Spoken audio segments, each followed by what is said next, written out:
Chapter 19. A Fairy-Duet. The year, what an eventful year it had been for me, was drawing to a close, and the brief wintry day hardly gave light enough to recognize the old familiar objects, bound up with so many happy memories. As the train glided round the last bend into the station, and the hoarse cry of "Elves Ton! Elves Ton!" resounded along the platform. It was sad to return to the place, and to feel that I should never again see the glad smile of welcome that had awaited me here so few months ago. And yet, if I were to find him here, I muttered, as in solitary state I followed the porter, who was wheeling my luggage on a barrow, and if he were to strike a sudden hand in mine, and ask 1,000 things of home, I should not feel it to be strange. Having given directions to have my luggage taken to my old lodgings, I strolled off alone, to pay a visit, before settling down in my own quarters, to my dear old friends, for such I indeed felt them to be, though it was barely half a year since first we met, the Earl and his widowed daughter. The shortest way, as I well remembered, was to cross through the churchyard. I pushed open the little wicket gate and slowly took my way among the solemn memorials of the quiet dead, thinking of the many who had, during the past year, disappeared from the place, and had gone to join the majority. A very few steps brought me in sight of the object of my search. Lady Muriel, dressed in the deepest mourning, her face hidden by a long crape veil, was kneeling before a little marble cross, round which she was fastening a wreath of flowers.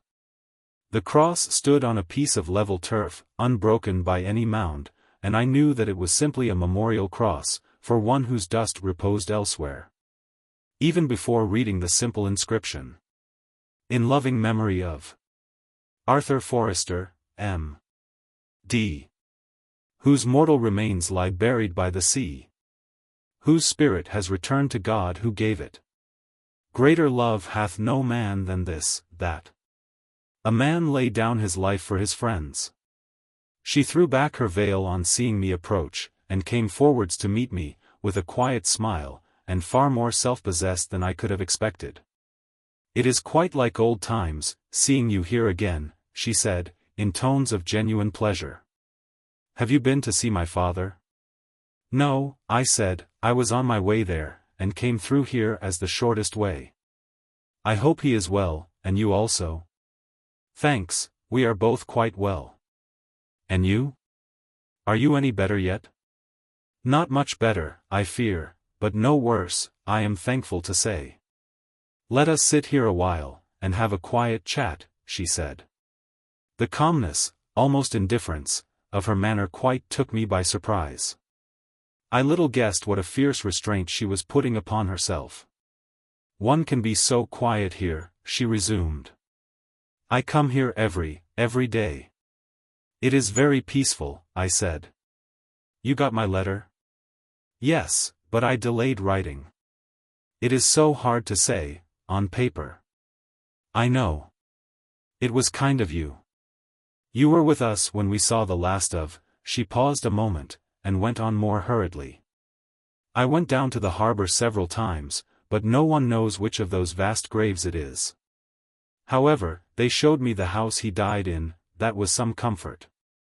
I stood in the very room where—" She struggled in vain to go on. The floodgates had given way at last, and the outburst of grief was the most terrible I had ever witnessed. Totally regardless of my presence, she flung herself down on the turf, burying her face in the grass, and with her hands clasped round the little marble cross. "Oh, my darling, my darling," she sobbed. "And God meant your life to be so beautiful." I was startled to hear, thus repeated by Lady Muriel, the very words of the darling child whom I had seen weeping so bitterly over the dead hare. Had some mysterious influence passed, from that sweet fairy spirit, ere she went back to Fairyland, into the human spirit that loved her so dearly? The idea seemed too wild for belief. And yet, are there not more things in heaven and earth than are dreamt of in our philosophy? God meant it to be beautiful, I whispered, and surely it was beautiful? God's purpose never fails. I dared say no more, but rose and left her.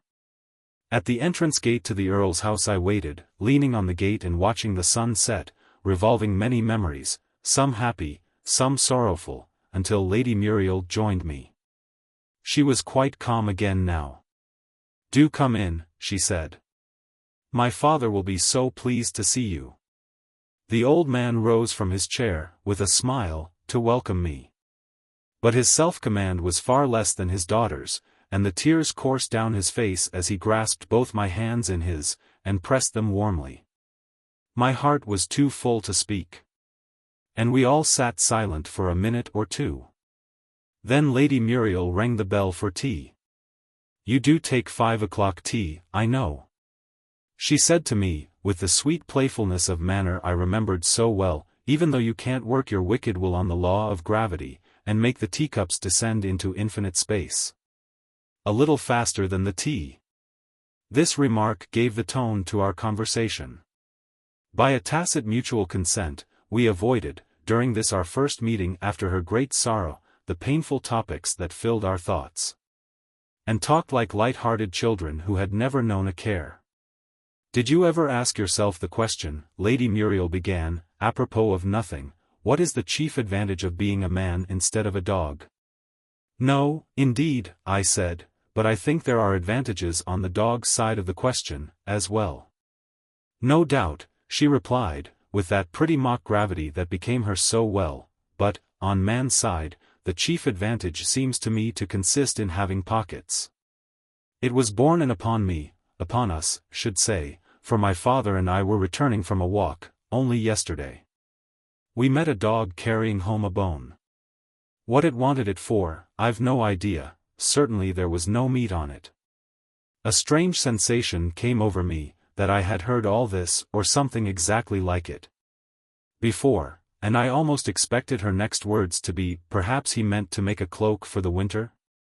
However, what she really said was, and my father tried to account for it by some wretched joke about pro bono publico. Well, the dog laid down the bone, not in disgust with the pun, which would have shown it to be a dog of taste, but simply to rest its jaws, poor thing. I did pity it so. Won't you join my charitable association for supplying dogs with pockets? How would you like to have to carry your walking stick in your mouth? Ignoring the difficult question as to the raison d'être of a walking stick, supposing one had no hands, I mentioned a curious instance I had once witnessed, of reasoning by a dog. A gentleman, with a lady, and child, and a large dog, were down at the end of a pier on which I was walking. To amuse his child, I suppose, the gentleman put down on the ground his umbrella and the lady's parasol, and then led the way to the other end of the pier, from which he sent the dog back for the deserted articles. I was watching with some curiosity. The dog came racing back to where I stood, but found an unexpected difficulty in picking up the things it had come for.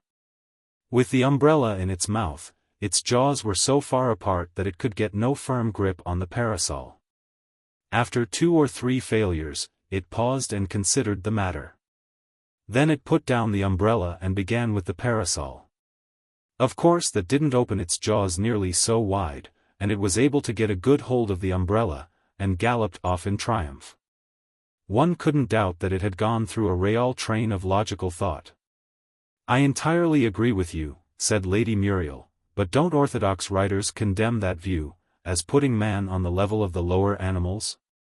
Don't they draw a sharp boundary line between reason and instinct?" "That certainly was the orthodox view, a generation ago," said the Earl. The truth of religion seemed ready to stand or fall with the assertion that man was the only reasoning animal. But that is at an end now. Man can still claim certain monopolies, for instance, such a use of language as enables us to utilize the work of many, by division of labor. But the belief, that we have a monopoly of reason, has long been swept away. Yet no catastrophe has followed. As some old poet says, God is where he was. Most religious believers would now agree with Bishop Butler, said I, and not reject a line of argument, even if it led straight to the conclusion that animals have some kind of soul, which survives their bodily death. I would like to know that to be true. Lady Muriel exclaimed. If only for the sake of the poor horses.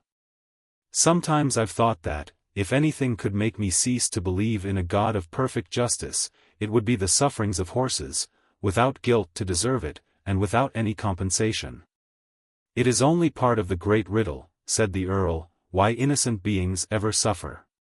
It is a great strain on faith, but not a breaking strain, I think. The sufferings of horses, I said, are chiefly caused by man's cruelty. So that is merely one of the many instances of sin causing suffering to others than the sinner himself. But don't you find a greater difficulty in sufferings inflicted by animals upon each other? For instance, a cat playing with a mouse. Assuming it to have no moral responsibility, isn't that a greater mystery than a man overdriving a horse? I think it is, said Lady Muriel, looking a mute appeal to her father. What right have we to make that assumption? Said the Earl. Many of our religious difficulties are merely deductions from unwarranted assumptions. The wisest answer to most of them is, I think, behold, we know not anything. You mentioned division of labor, just now, I said. Surely it is carried to a wonderful perfection in a hive of bees? So wonderful, so entirely superhuman, said the Earl, and so entirely inconsistent with the intelligence they show in other ways, that I feel no doubt at all that it is pure instinct, and not, as some hold, a very high order of reason. Look at the utter stupidity of a bee, trying to find its way out of an open window. It doesn't try, in any reasonable sense of the word, it simply bangs itself about. We should call a puppy imbecile, that behaved so. And yet we are asked to believe that its intellectual level is above Sir Isaac Newton. Then you hold that pure instinct contains no reason at all? On the contrary, said the Earl, I hold that the work of a beehive involves reason of the highest order. But none of it is done by the bee. God has reasoned it all out, and has put into the mind of the bee the conclusions, only, of the reasoning process. But how do their minds come to work together? I asked. What right have we to assume that they have minds? Special pleading, special pleading. Lady Muriel cried, in a most unfilial tone of triumph. Why, you yourself said, just now, the mind of the bee. But I did not say minds, my child, the Earl gently replied. It has occurred to me, as the most probable solution of the bee mystery, that a swarm of bees have only one mind among them. We often see one mind animating a most complex collection of limbs and organs, when joined together. How do we know that any material connection is necessary? May not mere neighborhood be enough? If so, a swarm of bees is simply a single animal whose many limbs are not quite close together. It is a bewildering thought, I said, and needs a night's rest to grasp it properly. Reason and instinct both tell me I ought to go home. So, good night. I'll set you part of the way, said Lady Muriel. I've had no walk today. It will do me good, and I have more to say to you. Shall we go through the wood? It will be pleasanter than over the common, even though it is getting a little dark. We turned aside into the shade of interlacing boughs, which formed an architecture of almost perfect symmetry, grouped into lovely groined arches, or running out, far as the eye could follow, into endless aisles, and chancels, and naves, like some ghostly cathedral, fashioned out of the dream of a moonstruck poet. Always, in this wood, she began after a pause, silence seemed natural in this dim solitude, I begin thinking of fairies. May I ask you a question? She added hesitatingly. Do you believe in fairies? The momentary impulse was so strong to tell her of my experiences in this very wood, that I had to make a real effort to keep back the words that rushed to my lips. If you mean, by believe in their possible existence, I say, yes. For their actual existence, of course, one would need evidence. You were saying, the other day, she went on, that you would accept anything, on good evidence, that was not a priori impossible. And I think you named ghosts as an instance of a provable phenomenon. Would fairies be another instance? Yes, I think so. And again it was hard to check the wish to say more, but I was not yet sure of a sympathetic listener. And have you any theory as to what sort of place they would occupy in creation? Do tell me what you think about them. Would they, for instance, supposing such beings to exist, would they have any moral responsibility? I mean, and the light bantering tone suddenly changed to one of deep seriousness, would they be capable of sin? They can reason, on a lower level, perhaps, than men and women, never rising, I think, above the faculties of a child, and they have a moral sense, most surely. Such a being, without free will, would be an absurdity. So I am driven to the conclusion that they are capable of sin. You believe in them? She cried delightedly, with a sudden motion as if about to clap her hands. Now tell me, have you any reason for it? And still I strove to keep back the revelation I felt sure was coming. I believe that there is life everywhere, not material only, not merely what is palpable to our senses, but immaterial and invisible as well. We believe in our own immaterial essence, call it soul, or spirit, or what you will. Why should not other similar essences exist around us, not linked on to a visible and material body? Did not God make this swarm of happy insects, to dance in this sunbeam for 1 hour of bliss, for no other object, that we can imagine, than to swell the sum of conscious happiness? And where shall we dare to draw the line, and say, He has made all these and no more? Yes, yes, she assented, watching me with sparkling eyes. But these are only reasons for not denying.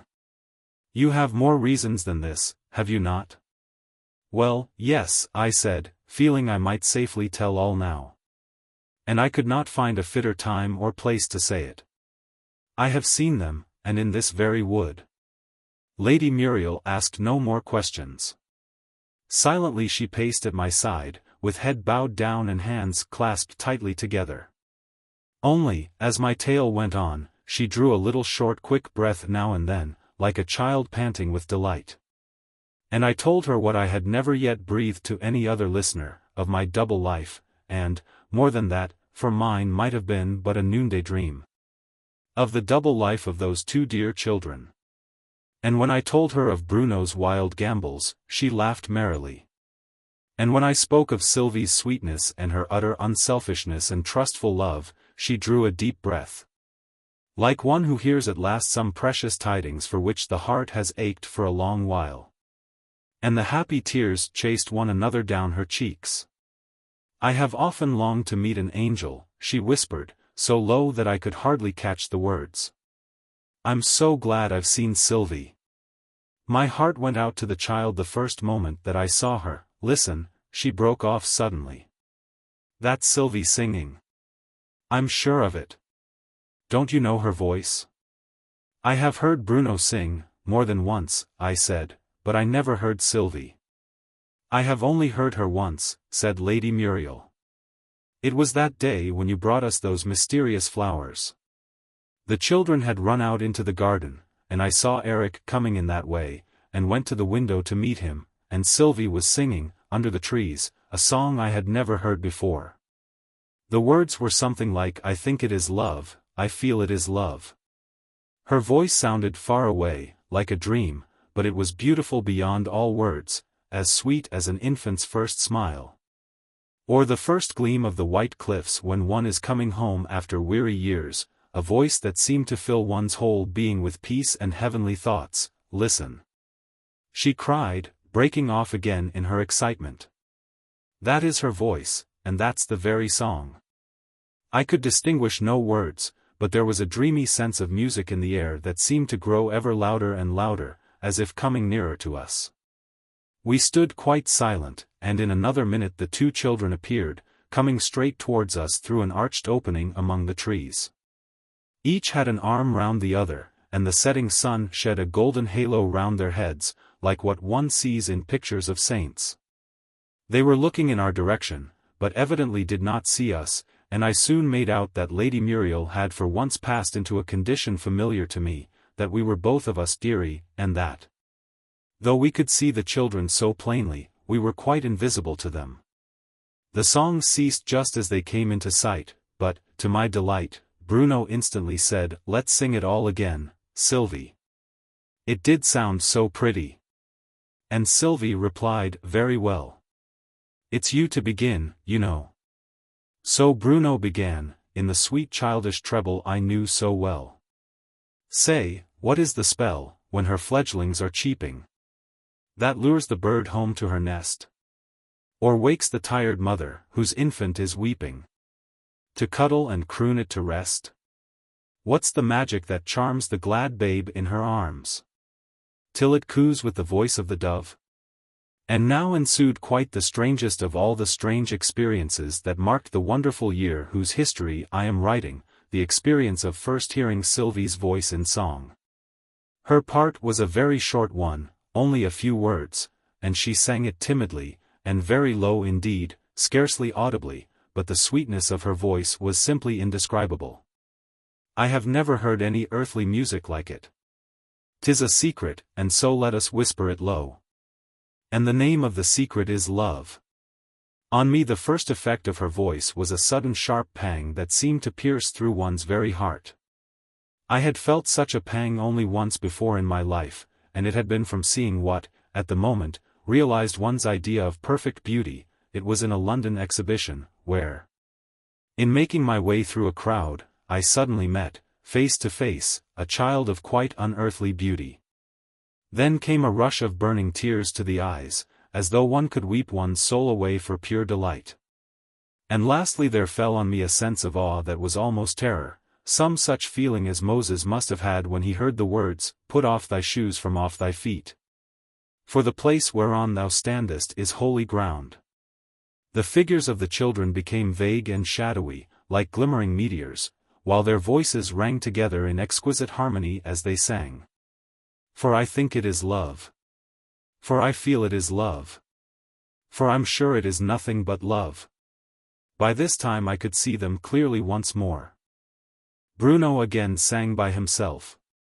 "Say, whence is the voice that, when anger is burning, bids the whirl of the tempest to cease? That stirs the vexed soul with an aching, a yearning, for the brotherly handgrip of peace? Whence the music that fills all our being, that thrills around us, beneath, and above?" Sylvie sang more courageously, this time. The words seemed to carry her away, out of herself. "'Tis a secret, none knows how it comes, how it goes. But the name of the secret is love." And clear and strong the chorus rang out. "For I think it is love. For I feel it is love. For I'm sure it is nothing but love." Once more we heard Bruno's delicate little voice alone. "Say, whose is the skill that paints valley and hill, like a picture so fair to the sight? That flecks the green meadow with sunshine and shadow, till the little lambs leap with delight?" And again uprose that silvery voice, whose angelic sweetness I could hardly bear. "'Tis a secret untold to hearts cruel and cold, though 'tis sung by the angels above, in notes that ring clear for the ears that can hear. And the name of the secret is love." And then Bruno joined in again with, "For I think it is love. For I feel it is love. For I'm sure it is nothing but love. That are pretty," the little fellow exclaimed, as the children passed us, so closely that we drew back a little to make room for them. And it seemed we had only to reach out a hand to touch them, but this we did not attempt. "No use to try and stop them," I said, as they passed away into the shadows. "Why, they could not even see us." "No use at all," Lady Muriel echoed with a sigh. "One would like to meet them again, in living form. But I feel, somehow, that can never be. They have passed out of our lives." She sighed again. And no more was said, till we came out into the main road, at a point near my lodgings. "Well, I will leave you here," she said. "I want to get back before dark, and I have a cottage friend to visit, first. Good night, dear friend. Let us see you soon, and often," she added, with an affectionate warmth that went to my very heart. "For those are few we hold as dear." Good night. I answered. Tennyson said that of a worthier friend than me. Tennyson didn't know what he was talking about, she saucily rejoined, with a touch of her old childish gaiety, and we parted. Chapter 20. Gammon and Spinach.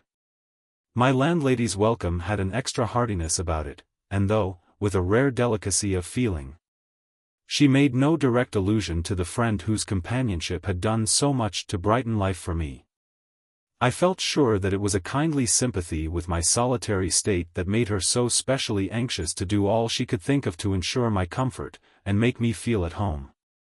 The lonely evening seemed long and tedious, yet I lingered on, watching the dying fire, and letting fancy mold the red embers into the forms and faces belonging to bygone scenes. Now it seemed to be Bruno's roguish smile that sparkled for a moment, and died away, now it was Sylvie's rosy cheek, and now the professor's jolly round face, beaming with delight. "You're welcome, my little ones," he seemed to say. And then the red coal, which for the moment embodied the dear old professor, began to wax dim, and with its dying luster the words seemed to die away into silence. I seized the poker, and with an artful touch or two revived the waning glow, while Fancy, no coy minstrel she, sang me once again the magic strain I loved to hear. "You're welcome, little ones," the cheery voice repeated. "I told them you were coming. Your rooms are all ready for you. And the Emperor and the Empress, well, I think they're rather pleased than otherwise. In fact, Her Highness said, I hope they'll be in time for the banquet. Those were her very words, I assure you." "Will Uggug be at the banquet?" Bruno asked. And both children looked uneasy at the dismal suggestion. "Why, of course he will," chuckled the professor. "Why, it's his birthday, don't you know? And his health will be drunk, and all that sort of thing. What would the banquet be without him?" "Ever so much nicer," said Bruno. But he said it in a very low voice, and nobody but Sylvie heard him. The professor chuckled again. "It'll be a jolly banquet, now you've come, my little man. I am so glad to see you again." "I'm afraid we've been very long in coming," Bruno politely remarked. "Well, yes," the professor assented. "However, you're very short now you're come, that's some comfort." And he went on to enumerate the plans for the day. "The lecture comes first," he said. "That the Empress insists on. She says people will eat so much at the banquet, they'll be too sleepy to attend to the lecture afterwards, and perhaps she's right. There'll just be a little refreshment, when the people first arrive, as a kind of surprise for the Empress, you know. Ever since she's been, well, not quite so clever as she once was, we've found it desirable to concoct little surprises for her. Then comes the lecture." "What? The lecture you were getting ready, ever so long ago?" Sylvie inquired. "Yes, that's the one," the professor rather reluctantly admitted. "It has taken a goodish time to prepare. I've got so many other things to attend to. For instance, I'm court physician. I have to keep all the royal servants in good health, and that reminds me," he cried, ringing the bell in a great hurry. "This is medicine day. We only give medicine once a week. If we were to begin giving it every day, the bottles would soon be empty." "But if they were ill on the other days?" Sylvie suggested. "What, ill on the wrong day?" exclaimed the professor. "Oh, that would never do. A servant would be dismissed at once, who was ill on the wrong day. This is the medicine for today," he went on, taking down a large jug from a shelf.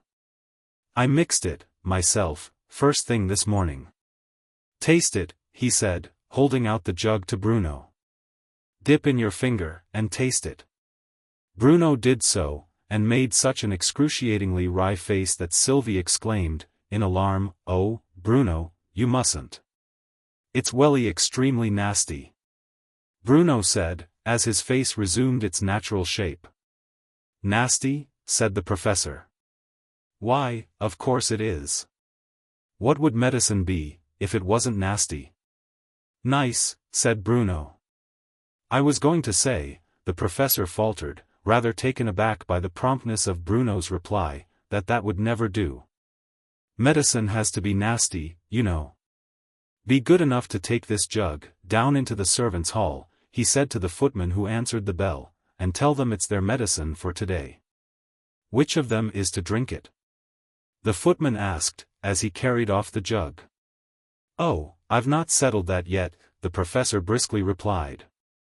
I'll come and settle that, soon. Tell them not to begin, on any account, till I come.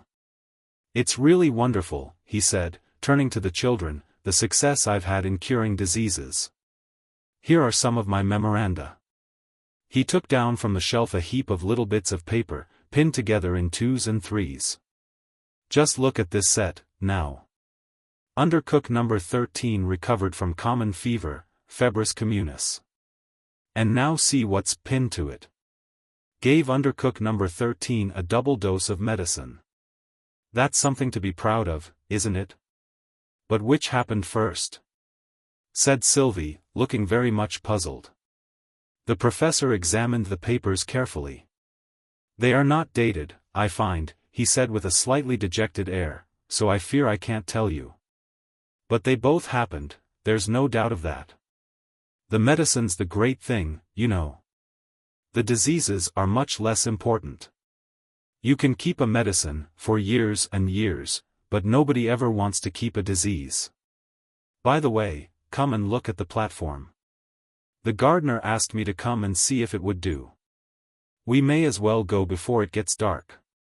We'd like to, very much. Sylvie replied. Come, Bruno, put on your hat. Don't keep the dear professor waiting. Can't find my hat. The little fellow sadly replied. I were rolling it about. And it's rolled itself away. Maybe it's rolled in there, Sylvie suggested, pointing to a dark recess, the door of which stood half open, and Bruno ran in to look. After a minute he came slowly out again, looking very grave, and carefully shut the cupboard door after him. It aren't in there, he said, with such unusual solemnity, that Sylvie's curiosity was roused. What is in there, Bruno? There's cobwebs, and 2 spiders, Bruno thoughtfully replied, checking off the catalogue on his fingers, and the cover of a picture book, and a tortoise, and a dish of nuts, and an old man. An old man, cried the professor, trotting across the room in great excitement. Why, it must be the other professor, that's been lost for ever so long. He opened the door of the cupboard wide, and there he was, the other professor, sitting in a chair, with a book on his knee, and in the act of helping himself to a nut from a dish, which he had taken down off a shelf just within his reach.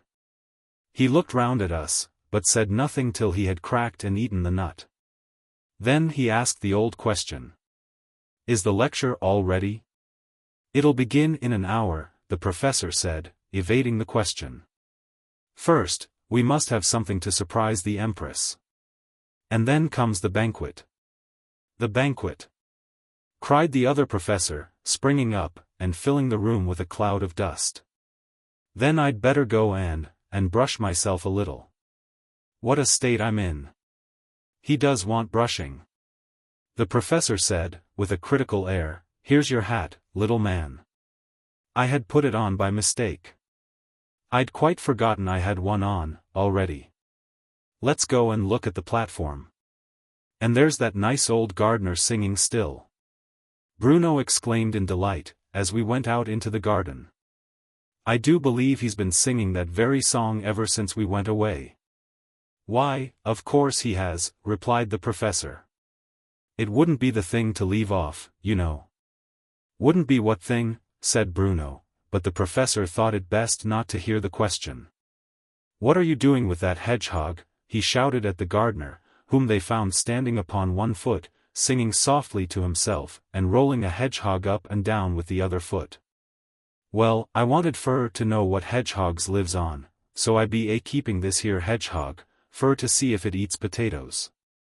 Much better keep a potato, said the professor. And see if hedgehogs eat it.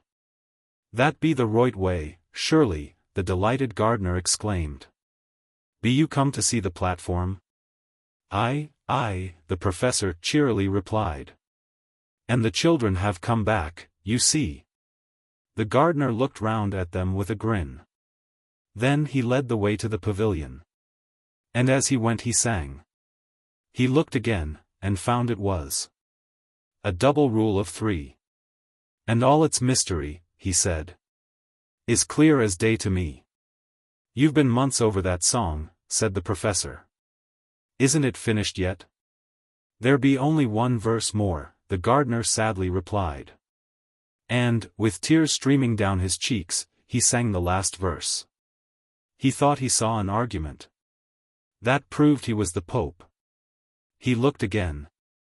And found it was a bar of mottled soap. A fact so dread, he faintly said, extinguishes all hope.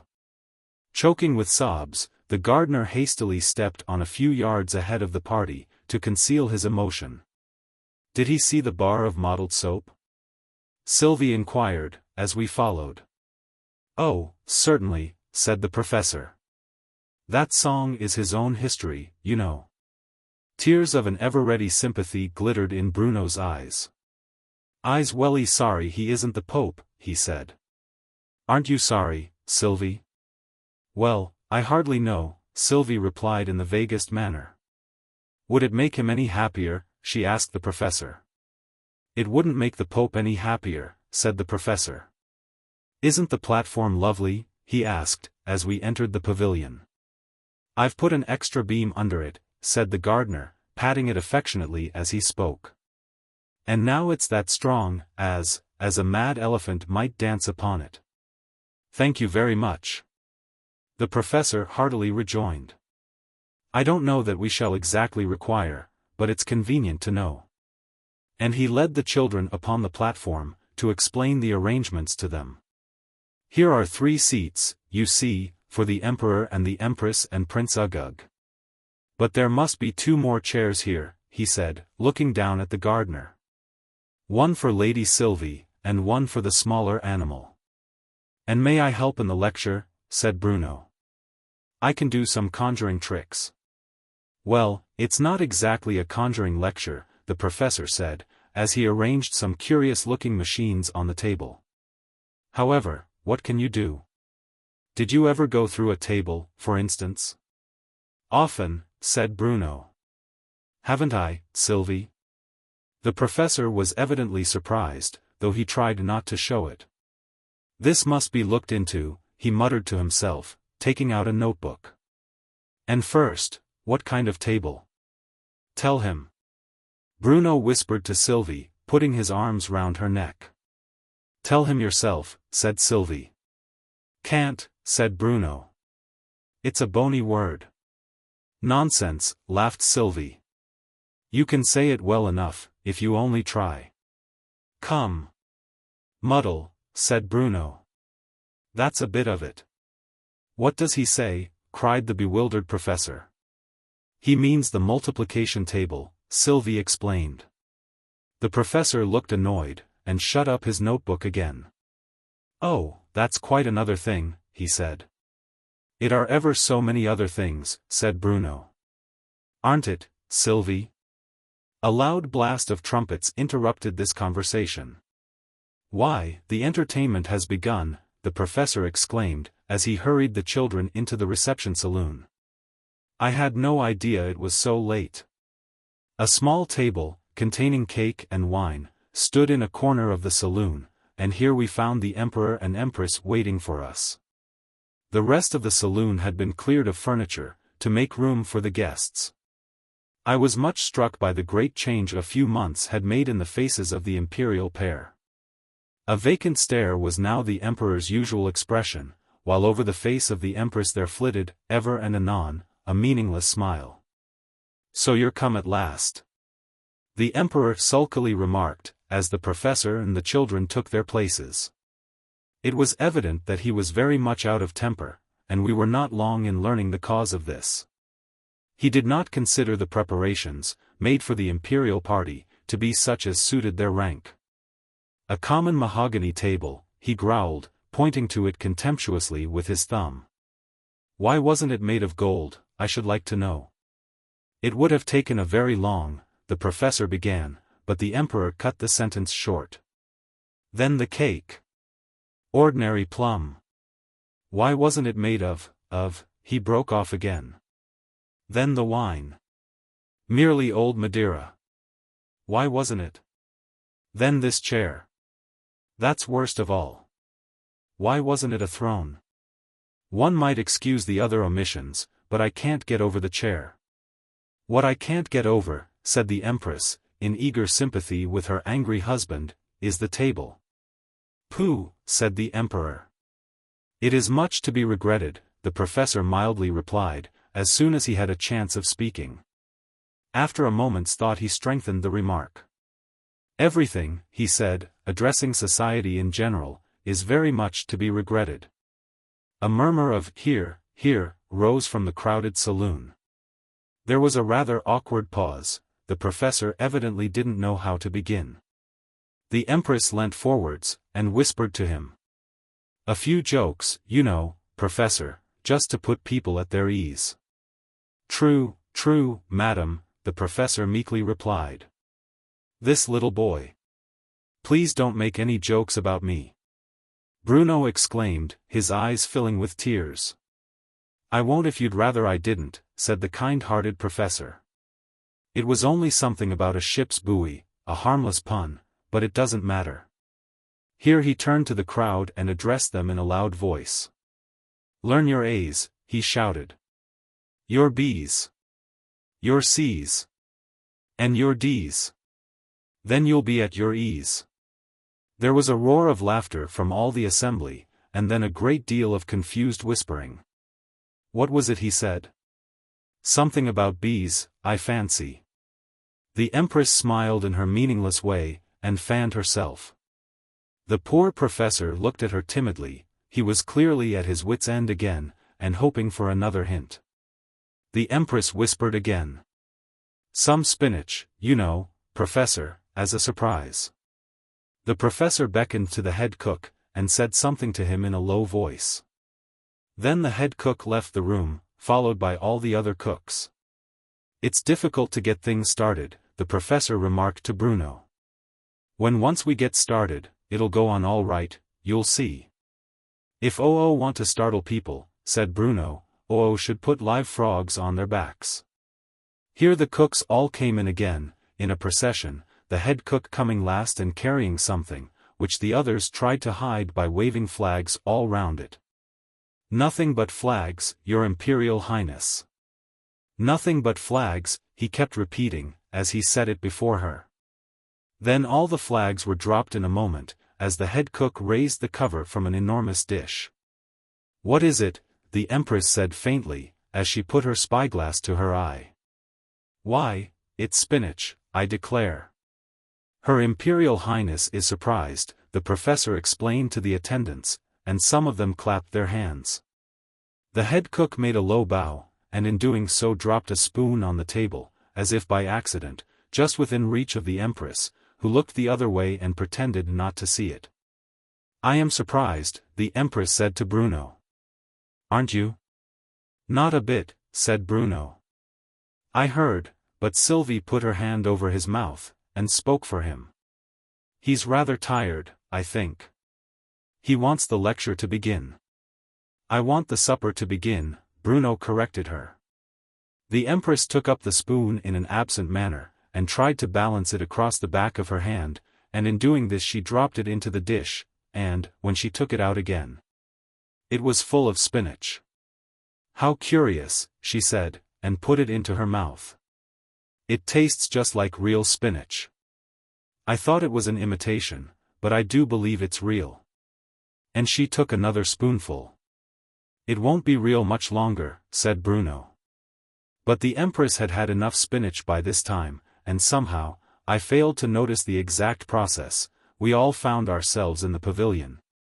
And the professor in the act of beginning the long-expected lecture. Chapter 21. The Professor's Lecture. In science, in fact, in most things, it is usually best to begin at the beginning. In some things, of course, it's better to begin at the other end. For instance, if you wanted to paint a dog green, it might be best to begin with the tail, as it doesn't bite at that end. And so. May I help? Oh. Bruno interrupted. Help me to do what? Said the puzzled professor, looking up for a moment, but keeping his finger on the book he was reading from, so as not to lose his place. To paint a dog green, cried Bruno. "Oo can begin with its mouth, and I'll." No, said the professor. We haven't got to the experiments yet. And so, returning to his notebook, I'll give you the axioms of science. After that I shall exhibit some specimens. Then I shall explain a process or two. And I shall conclude with a few experiments. An axiom, you know, is a thing that you accept without contradiction. For instance, if I were to say, "Here we are," that would be accepted without any contradiction, and it's a nice sort of remark to begin a conversation with. So it would be an axiom. Or again, supposing I were to say, "Here we are not," that would be a fib, cried Bruno. Oh, Bruno, said Sylvie in a warning whisper. Of course it would be an axiom, if the professor said it. That would be accepted, if people were civil, continued the professor, so it would be another axiom. It might be an XXIII, Bruno said, but it wouldn't be true. Ignorance of axioms, the lecturer continued, is a great drawback in life. It wastes so much time to have to say them over and over again. For instance, take the axiom, nothing is greater than itself, that is, nothing can contain itself. How often you hear people say, "He was so excited, he was quite unable to contain himself." Why, of course he was unable. The excitement had nothing to do with it. I say, "Look here, you know," said the emperor, who was getting a little restless. How many axioms are you going to give us? At this rate, we shan't get to the experiments till tomorrow week. Oh, sooner than that, I assure you, the professor replied, looking up in alarm. There are only, he referred to his notes again, only 2 more, that are really necessary. Read 'em out, and get on to the specimens, grumbled the emperor. The first axiom, the professor read out in a great hurry, consists of these words, "Whatever is, is." And the second consists of these words, "Whatever isn't, isn't." We will now go on to the specimens. The first tray contains crystals and other things. He drew it towards him, and again referred to his notebook. Some of the labels, owing to insufficient adhesion, here he stopped again, and carefully examined the page with his eyeglass. I can't quite read the rest of the sentence, he said at last, but it means that the labels have come loose, and the things have got mixed. Let me stick 'em on again, cried Bruno eagerly, and began licking them, like postage stamps, and dabbing them down upon the crystals and the other things. But the professor hastily moved the tray out of his reach. They might get fixed to the wrong specimens, you know, he said. "Oo shouldn't have any wrong peppermints in the tray," Bruno boldly replied. Should he, Sylvie? But Sylvie only shook her head. The professor heard him not. He had taken up one of the bottles, and was carefully reading the label through his eyeglass. Our first specimen, he announced, as he placed the bottle in front of the other things, that is, it is called, here he took it up, and examined the label again. As if he thought it might have changed since he last saw it, is called aqua pura, common water, the fluid that cheers. Hip. Hip. Hip, the head cook began enthusiastically. But not inebriates, the professor went on quickly, but only just in time to check the hurroar, which was beginning. Our second specimen, he went on, carefully opening a small jar, here he removed the lid, and a large beetle instantly darted out, and with an angry buzz went straight out of the pavilion. Or rather, should say, looking sadly into the empty jar, it was a curious kind of blue beetle. Did anyone happen to remark, as it went past, 3 blue spots under each wing? Nobody had remarked them. Ah, well, the professor said with a sigh. It's a pity. Unless you remark that kind of thing at the moment, it's very apt to get overlooked. The next specimen, at any rate, will not fly away. It is, in short, or perhaps, more correctly, at length, an elephant. You will observe. Here he beckoned to the gardener to come up on the platform, and with his help began putting together what looked like an enormous dog kennel, with short tubes projecting out of it on both sides. But we've seen elephants before, the emperor grumbled. Yes, but not through a megaloscope, the professor eagerly replied. You know you can't see a flea, properly, without a magnifying glass, what we call a microscope. Well, just in the same way, you can't see an elephant, properly, without a magnifying glass. There's one in each of these little tubes. And this is a megaloscope. The gardener will now bring in the next specimen. Please open both curtains, down at the end there, and make way for the elephant. There was a general rush to the sides of the pavilion, and all eyes were turned to the open end, watching for the return of the gardener. Who had gone away singing, he thought he saw an elephant that practiced on a fife. There was silence for a minute, and then his harsh voice was heard again in the distance. He looked again, come up, then. He looked again, and found it was, WOA back. And, found it was a letter from his, make way there. He's a-coming. And in marched, or waddled, it is hard to say which is the right word, an elephant, on its hind legs, and playing on an enormous fife which it held with its 4 feet.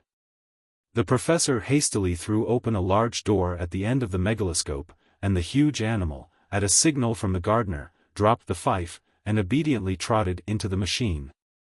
The door of which was at once shut by the professor. The specimen is now ready for observation, he proclaimed.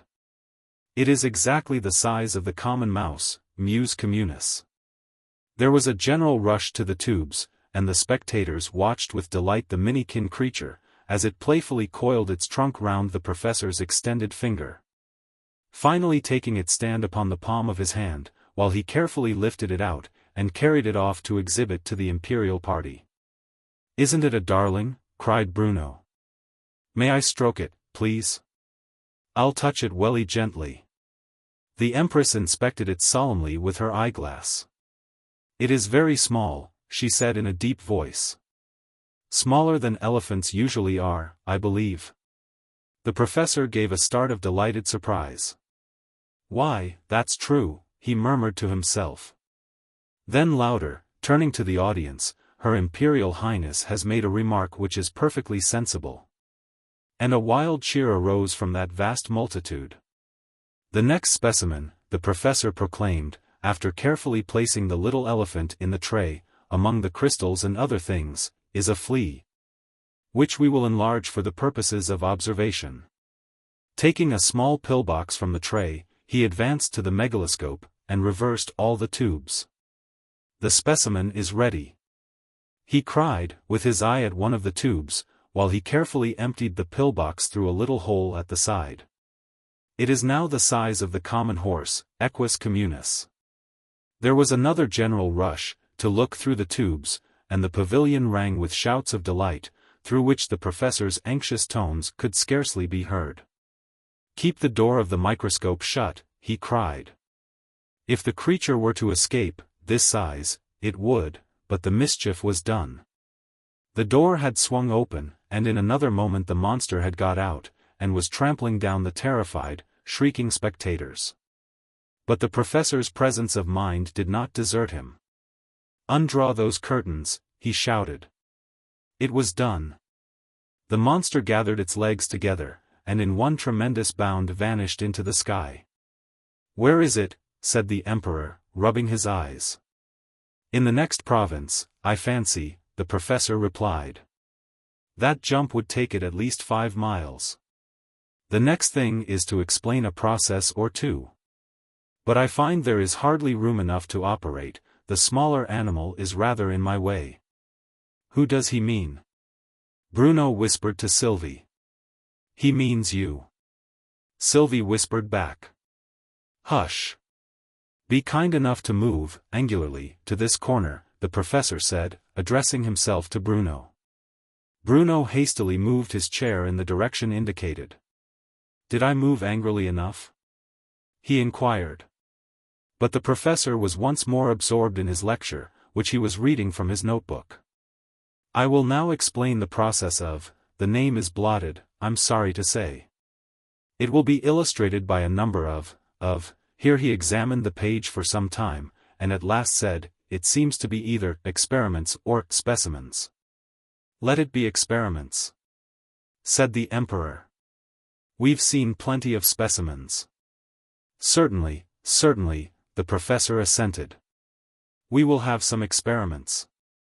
"May I do them?" Bruno eagerly asked. "Oh dear no." The professor looked dismayed. "I really don't know what would happen if you did them. Nor nobody doesn't know what'll happen if oo does them," Bruno retorted. "Our first experiment requires a machine. It has 2 knobs, only 2, you can count them, if you like." The head cook stepped forwards, counted them, and retired satisfied. "Now you might press those 2 knobs together, but that's not the way to do it. Or you might turn the machine upside down, but that's not the way to do it." "What are the way to do it?" said Bruno, who was listening very attentively. The professor smiled benignantly. "Ah, yes," he said, in a voice like the heading of a chapter. "The way to do it, permit me." And in a moment he had whisked Bruno upon the table. "I divide my subject," he began, "into 3 parts. I think I'll get down." Bruno whispered to Sylvie. "It aren't nice to be divided." "He hasn't got a knife, silly boy." Sylvie whispered in reply. "Stand still. You'll break all the bottles." "The first part is to take hold of the knobs, putting them into Bruno's hands. The second part is," here he turned the handle, and, with a loud "oh," Bruno dropped both the knobs, and began rubbing his elbows. The professor chuckled in delight. "It had a sensible effect." "Hadn't it?" he inquired. "No, it hadn't a sensible effect," Bruno said indignantly. "It were very silly indeed. It jingled my elbows, and it banged my back, and it crinkled my hair, and it buzzed among my bones." "I'm sure it didn't," said Sylvie. "You're only inventing. Oo doesn't know nuffin about it," Bruno replied. "Oo wasn't there to see. Nobody can't go among my bones. There isn't room." "Our second experiment," the professor announced, as Bruno returned to his place, still thoughtfully rubbing his elbows, "is the production of that seldom seen but greatly to be admired phenomenon. Black light. You have seen white light, red light, green light, and so on, but never, till this wonderful day, have any eyes but mine seen black light.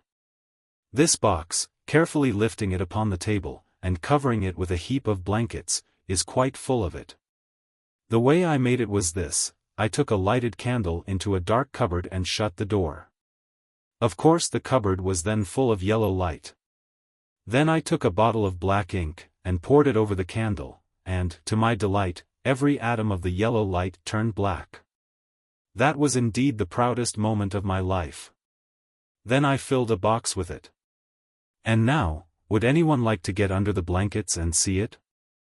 Dead silence followed this appeal, but at last Bruno said, "I'll get under, if it won't jingle my elbows." Satisfied on this point, Bruno crawled under the blankets, and, after a minute or 2, crawled out again, very hot and dusty, and with his hair in the wildest confusion. "What did you see in the box?" Sylvie eagerly inquired. "I saw nuffin," Bruno sadly replied. "It were too dark." He has described the appearance of the thing exactly. The professor exclaimed with enthusiasm. "Black light, and nothing, look so extremely alike, at first sight, that I don't wonder he failed to distinguish them. We will now proceed to the third experiment." The professor came down, and led the way to where a post had been driven firmly into the ground. To one side of the post was fastened a chain, with an iron weight hooked on to the end of it, and from the other side projected a piece of whalebone, with a ring at the end of it. "This is a most interesting experiment," the professor announced. "It will need time, I'm afraid, but that is a trifling disadvantage. Now observe. If I were to unhook this weight, and let go, it would fall to the ground. You do not deny that?" Nobody denied it. "And in the same way, if I were to bend this piece of whalebone round the post, thus, and put the ring over this hook, thus, it stays bent, but, if I unhook it, it straightens itself again. You do not deny that?" Again, nobody denied it. "Well, now, suppose we left things just as they are, for a long time. The force of the whalebone would get exhausted, you know, and it would stay bent, even when you unhooked it. Now, why shouldn't the same thing happen with the weight? The whalebone gets so used to being bent, that it can't straighten itself any more. Why shouldn't the weight get so used to being held up, that it can't fall any more? That's what I want to know." "That's what we want to know," echoed the crowd. "How long must we wait?" grumbled the emperor. The professor looked at his watch. "Well, I think 1,000 years will do to begin with," he said.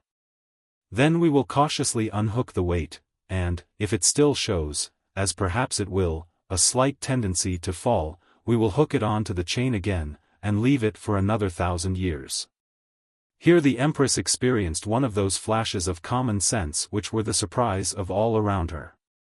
"Meanwhile there'll be time for another experiment," she said. "There will indeed," cried the delighted professor. "Let us return to the platform, and proceed to the fourth experiment. For this concluding experiment, I will take a certain alkali, or acid, I forget which. Now you'll see what will happen when I mix it with some," here he took up a bottle, and looked at it doubtfully, "when I mix it with something." Here the emperor interrupted. "What's the name of the stuff?" he asked. "I don't remember the name," said the professor, "and the label has come off." He emptied it quickly into the other bottle, and, with a tremendous bang, both bottles flew to pieces, upsetting all the machines, and filling the pavilion with thick black smoke. I sprang to my feet in terror, and found myself standing before my solitary hearth, where the poker, dropping at last from the hand of the sleeper, had knocked over the tongs and the shovel, and had upset the kettle, filling the air with clouds of steam. With a weary sigh, I betook myself to bed. Chapter 22. The Banquet. Heaviness may endure for a night, but joy cometh in the morning. The next day found me quite another being. Even the memories of my lost friend and companion were sunny as the genial weather that smiled around me. I did not venture to trouble Lady Muriel, or her father, with another call so soon, but took a walk into the country. And only turned homewards when the low sunbeams warned me that day would soon be over. On my way home, I passed the cottage where the old man lived, whose face always recalled to me the day when I first met Lady Muriel. And I glanced in as I passed, half curious to see if he were still living there. Yes, the old man was still alive. He was sitting out in the porch, looking just as he did when I first saw him at Fayfield Junction, it seemed only a few days ago. "Good evening," I said, pausing. "Good evening, Maester," he cheerfully responded. "Wa'n't ye step in?" I stepped in, and took a seat on the bench in the porch. "I'm glad to see you looking so hearty," I began. "Last time, I remember, I chanced to pass just as Lady Muriel was coming away from the house. Does she still come to see you?" "Yes," he answered slowly. "She has not forgotten me. I don't lose her bonny face for many days together. Well, I mind the very first time she come, after we'd met at railway station. She told me as she come to mak' amends. Dear child. Only think o' that. To mak' amends. To make amends for what?" I inquired. What could she have done to need it? "Well, it were like this, you see. We were both on us waiting for T train at T junction. And I had set 10 mysen down yupat T bench. And stationmaster, he comes and he orders me off, for t mac room for her ladyship, you understand? I remember it all, I said. I was there myself, that day. Was you, now? Well, and she axes my pardon furt. Think o' that, now. My pardon. An owd and do wheel like me. Ah. She's been here many a time, sin then. Why, she were in here only yestereen, as it were, a sittin', as it might be, where you're a sitting now, and lookin' sweeter and kinder nor an angel. And she says, you've not got your Minnie, now, she says, to fettle for ye. Minnie was my granddaughter, sir, as lived wi' me. She died, a matter of 2 months ago, or it may be 3. She was a bonny lass, and a good lass, too. But life has been rare and lonely without her. He covered his face in his hands, and I waited a minute or two, in silence, for him to recover himself. So she says, just tak me fur your Minnie, she says. Didna Minnie mac your tea fur you? Says she. Aye, says I. And she macs the tea. And didna Minnie light your pipe, says she. Aye, says I. And she lights the pipe for me. And didna Minnie set out your tea in tea porch? And I says, my dear, I says, I'm thinking your Minnie hersen. And she cries a bit. We both on us cries a bit. Again I kept silence for a while. And, while I smokes my pipe, she sits and talks to me, as loving and as pleasant. I'll be bound I thought it were Minnie come again. And, when she gets up to go, I says, win not ye shack hands wi' me? Says I. And she says, nah, she says, I cannot shack hands wi' thee, she says. I'm sorry she said that, I put in, thinking it was the only instance I had ever known of pride of rank showing itself in Lady Muriel. Bless you, it werena pride. Said the old man, reading my thoughts. She says, your Minnie never shook hands wi' you, she says. And I'm your Minnie now, she says. And she just puts her dear arms about my neck, and she kisses me on cheek, and may God in heaven bless her. And here the poor old man broke down entirely, and could say no more. God bless her. I echoed. And good night to you. I pressed his hand, and left him. Lady Muriel, I said softly to myself as I went homewards, truly you know how to mac amends.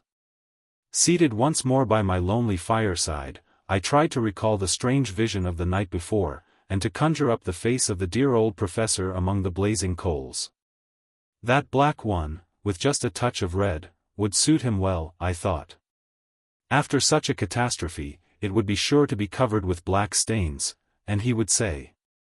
The result of that combination, you may have noticed, was an explosion. Shall I repeat the experiment? No, no. Don't trouble yourself, was the general cry. And we all trooped off, in hot haste, to the banqueting hall, where the feast had already begun. No time was lost in helping the dishes, and very speedily every guest found his plate filled with good things. I have always maintained the principle, the professor began, that it is a good rule to take some food, occasionally. The great advantage of dinner parties, he broke off suddenly. Why, actually here's the other professor, he cried. And there's no place left for him. The other professor came in reading a large book, which he held close to his eyes. One result of his not looking where he was going was that he tripped up, as he crossed the saloon, flew up into the air, and fell heavily on his face in the middle of the table. What a pity! Cried the kind-hearted professor, as he helped him up. It wouldn't be me, if I didn't trip, said the other professor. The professor looked much shocked. Almost anything would be better than that, he exclaimed. It never does, he added, aside to Bruno, to be anybody else, does it? To which Bruno gravely replied, I's got nuffin on my plate. The professor hastily put on his spectacles, to make sure that the facts were all right. To begin with, then he turned his jolly round face upon the unfortunate owner of the empty plate. "And what would you like next, my little man?" "Well," Bruno said, a little doubtfully, "I think I'll take some plum pudding, please, while I think of it." "Oh, Bruno." This was a whisper from Sylvie. "It isn't good manners to ask for a dish before it comes." And Bruno whispered back, "But I might forget to ask for some, when it comes. Oh no, I do forget things, sometimes," he added, seeing Sylvie about to whisper more. And this assertion Sylvie did not venture to contradict. Meanwhile a chair had been placed for the other professor, between the Empress and Sylvie. Sylvie found him a rather uninteresting neighbor. In fact, she couldn't afterwards remember that he had made more than one remark to her during the whole banquet. And that was, what a comfort a dictionary is. She told Bruno, afterwards, that she had been too much afraid of him to say more than, "Yes, sir," in reply, and that had been the end of their conversation. On which Bruno expressed a very decided opinion that wasn't worth calling a conversation at all. "Oo should have asked him a riddle," he added triumphantly. "Why, I asked the professor 3 riddles. One was that one you asked me in the morning, how many pennies is there in 2 shillings? And another was—" "Oh, Bruno!" Sylvie interrupted. "That wasn't a riddle." "It were," Bruno fiercely replied. By this time a waiter had supplied Bruno with a plate full of something, which drove the plum pudding out of his head.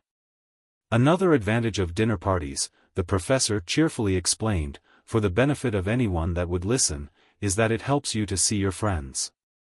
If you want to see a man, offer him something to eat. It's the same rule with a mouse. "This cat's very kind to the mouses," Bruno said, stooping to stroke a remarkably fat specimen of the race, that had just waddled into the room, and was rubbing itself affectionately against the leg of his chair. "Please, Sylvie, pour some milk in your saucer. Pussy's ever so thirsty." "Why do you want my saucer?" said Sylvie. "You've got one yourself." "Yes, I know," said Bruno, "but I wanted mine for to give it some more milk in." Sylvie looked unconvinced. However, it seemed quite impossible for her ever to refuse what her brother asked, so she quietly filled her saucer with milk, and handed it to Bruno, who got down off his chair to administer it to the cat. "The room's very hot, with all this crowd," the professor said to Sylvie. "I wonder why they don't put some lumps of ice in the grate. You fill it with lumps of coal in the winter, you know, and you sit round it and enjoy the warmth.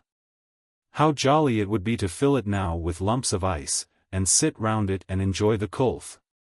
Hot as it was, Sylvie shivered a little at the idea. "It's very cold outside," she said. "My feet got almost frozen today." "That's the shoemaker's fault," the professor cheerfully replied. "How often I've explained to him that he ought to make boots with little iron frames under the soles, to hold lamps. But he never thinks. No one would suffer from cold, if only they would think of those little things. I always use hot ink, myself, in the winter. Very few people ever think of that. Yet how simple it is." "Yes, it's very simple," Sylvie said politely. "Has the cat had enough?" This was to Bruno, who had brought back the saucer only half emptied. But Bruno did not hear the question. "There's somebody scratching at the door and wanting to come in," he said. And he scrambled down off his chair, and went and cautiously peeped out through the doorway. "Who was it wanted to come in?" Sylvie asked, as he returned to his place. "It were a mouse," said Bruno.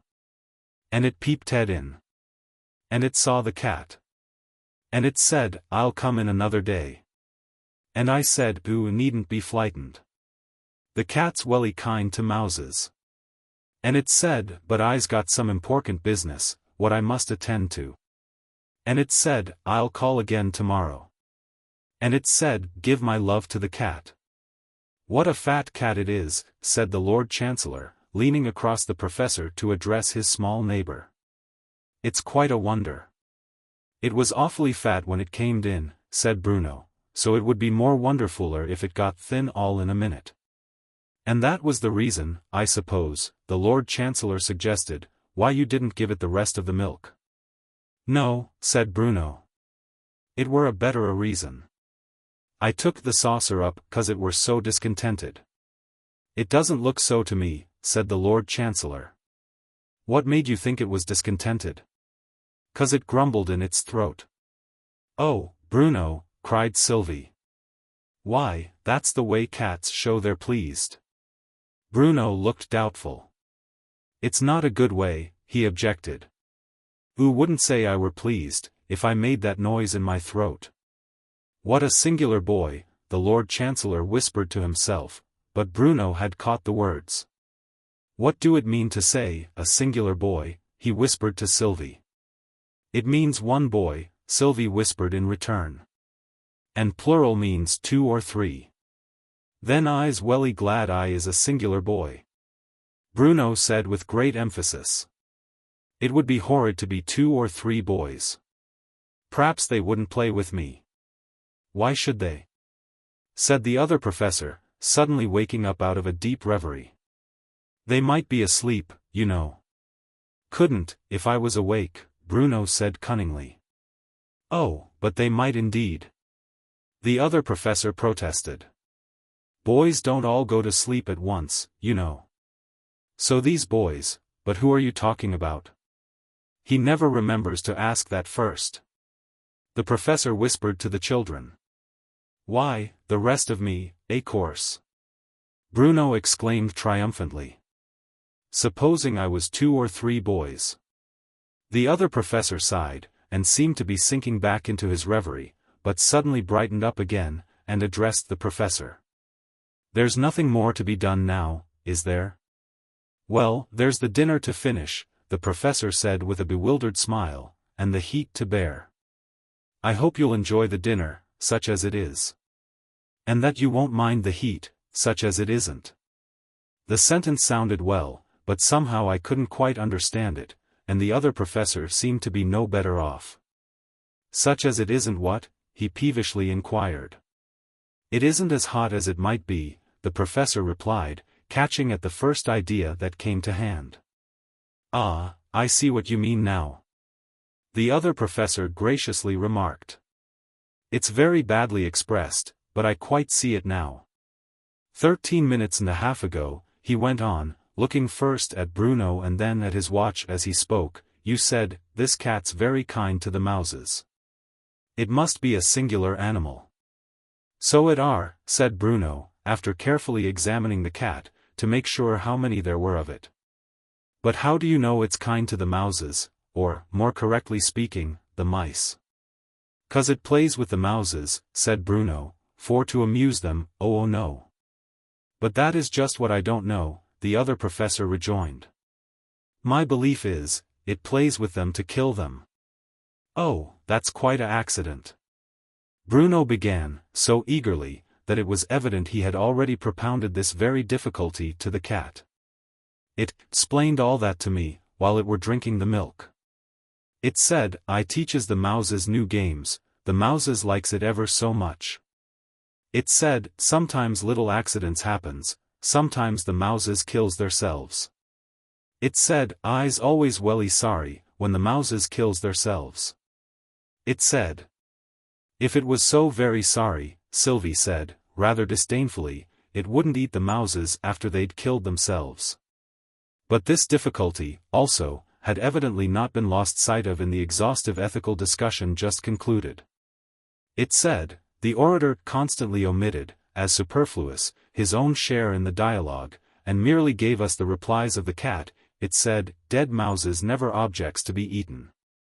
It said, there's no use wasting good mouses. It said, whifful, somefin or other. It said, and oh may live to say, how much I wish I had the mouse that then I threw away. It said. It hadn't time to say such a lot of things. Sylvie interrupted indignantly. Oo doesn't know how cat speaks. Bruno rejoined contemptuously. Cat speaks welly quick. Chapter 23. The Pigtail.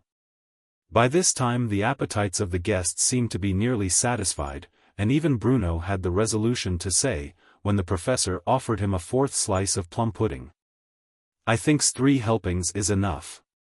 Suddenly the professor started as if he had been electrified. "Why, I had nearly forgotten the most important part of the entertainment. The other professor is to recite a tale of a pig, I mean a pigtail," he corrected himself. "It has introductory verses at the beginning, and at the end." "It can't have introductory verses at the end, can it?" said Sylvie. "Wait till you hear it," said the professor, "then you'll see.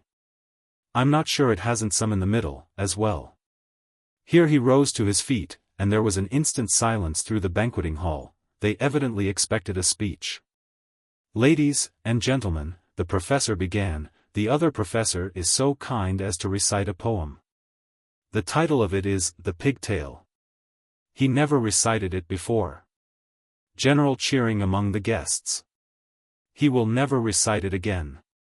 Frantic excitement, and wild cheering all down the hall, the professor himself mounting the table in hot haste, to lead the cheering, and waving his spectacles in one hand and a spoon in the other. Then the other professor got up, and began. "Little birds are dining. Warily and well. Hid in mossy cell. Hid, I say. By waiters. Gorgeous in their gaiters. I've a tale to tell. Little birds are feeding. Justices with jam. Rich in frizzled ham. Rich, I say, in oysters. Haunting shady cloisters. That is what I am. Little birds are teaching. Tigresses to smile. Innocent of guile. Smile, I say, not smirkle. Mouth a semicircle. That's the proper style. Little birds are sleeping. All among the pins. Where the loser wins. Where, I say, he sneezes. When and how he pleases. So the tale begins. There was a pig that sat alone beside a ruined pump. By day and night he made his moan. It would have stirred a heart of stone to see him wring his hoofs and groan, because he could not jump. A certain camel heard him shout. A camel with a hump. "Oh, is it grief, or is it gout? What is this bellowing about?"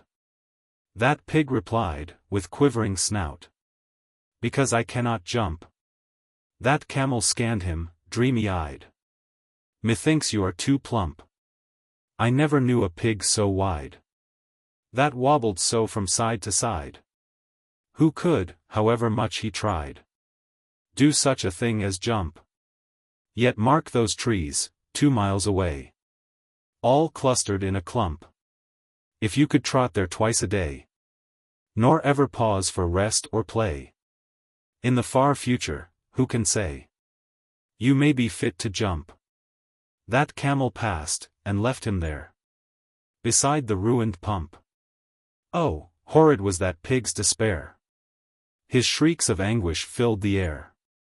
He wrung his hoofs, he rent his hair, because he could not jump. There was a frog that wandered by, a sleek and shining lump, inspected him with fishy eye, and said, "O pig, what makes you cry?"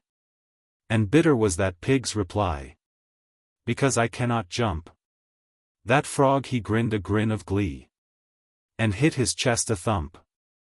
"O pig," said, "be ruled by me, and you shall see what you shall see.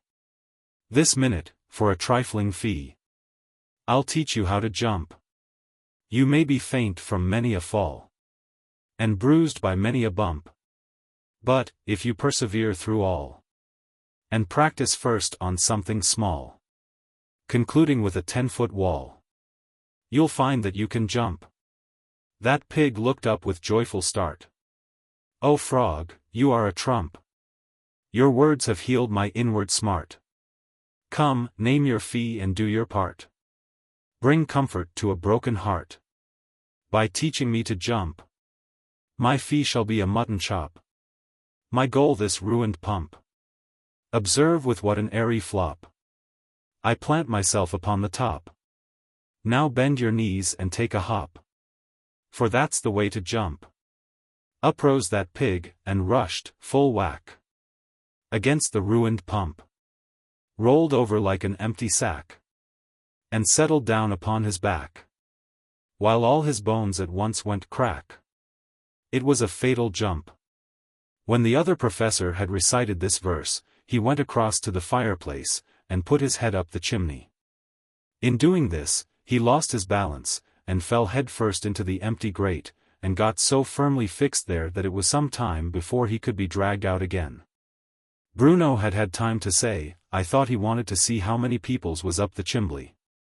And Sylvie had said, chimney, not chimbley. And Bruno had said, don't talk rubbish. All this, while the other professor was being extracted. You must have blacked your face, the Empress said anxiously. Let me send for some soap. Thanks, no, said the other professor, keeping his face turned away. Black's quite a respectable color. Besides, soap would be no use without water. Keeping his back well turned away from the audience, he went on with the introductory verses. Little birds are writing interesting books, to be read by cooks. Read, I say. Not roasted. Letterpress, when toasted, loses its good looks. Little birds are playing bagpipes on the shore, where the tourists snore.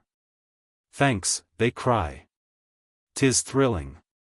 Take, oh take this shilling. Let us have no more.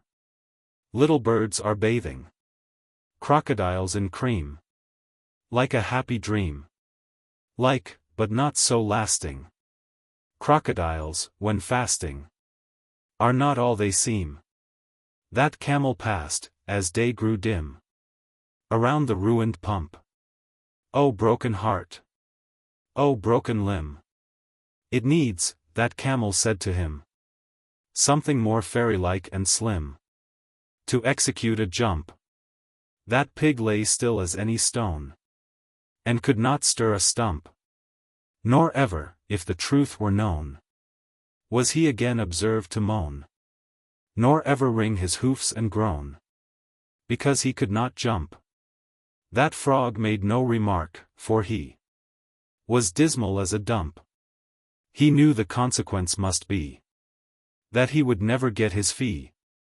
And still he sits, in misery, upon that ruined pump. It's a miserable story, said Bruno. It begins miserably, and it ends miserablier. I think I shall cry. Sylvie, please lend me your handkerchief. I haven't got it with me, Sylvie whispered. Then I won't cry, said Bruno manfully. There are more introductory verses to come, said the other professor, but I'm hungry. He sat down, cut a large slice of cake, put it on Bruno's plate, and gazed at his own empty plate in astonishment. Where did you get that cake? Sylvie whispered to Bruno. He gived it me, said Bruno. But you shouldn't ask for things. You know you shouldn't. I didn't ask, said Bruno, taking a fresh mouthful, he gived it me. Sylvie considered this for a moment, then she saw her way out of it. Well, then, ask him to give me some. You seem to enjoy that cake, the professor remarked. Deuce that mean munch? Bruno whispered to Sylvie. Sylvie nodded. It means, to munch, and, to like to munch. Bruno smiled at the professor.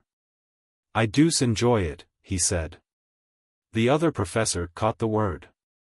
And I hope you're enjoying yourself, little man, he inquired. Bruno's look of horror quite startled him. No, indeed I aren't, he said. The other professor looked thoroughly puzzled. Well, he said. Try some cowslip wine. And he filled a glass and handed it to Bruno. Drink this, my dear, and you'll be quite another man. Who shall I be? Said Bruno, pausing in the act of putting it to his lips. Don't ask so many questions. Sylvie interposed, anxious to save the poor old man from further bewilderment. Suppose we get the professor to tell us a story. Bruno adopted the idea with enthusiasm. Please do, he cried eagerly. Somefin about tigers, and bumblebees, and robin redbreasts, oh knows. Why should you always have live things in stories, said the professor. Why don't you have events, or circumstances? Oh, please invent a story like that, cried Bruno. The professor began fluently enough. Once a coincidence was taking a walk with a little accident, and they met an explanation, a very old explanation, so old that it was quite doubled up. And looked more like a conundrum. He broke off suddenly. Please go on, both children exclaimed. The professor made a candid confession. It's a very difficult sort to invent, I find. Suppose Bruno tells one, first. Bruno was only too happy to adopt the suggestion. Once there were a pig, and an accordion, and 2 jars of orange marmalade. The dramatis personae, murmured the professor. Well, what then? So, when the pig played on the accordion, Bruno went on, one of the jars of orange marmalade didn't like the tune. And the other jar of orange marmalade did like the tune. I know I shall get confused among those jars of orange marmalade, Sylvie. He whispered anxiously. I will now recite the other introductory verses, said the other professor. Little birds are choking. Baronets with bun. Taught to fire a gun. Taught, I say, to splinter. Salmon in the winter. Merely for the fun. Little birds are hiding. Crimes in carpetbags.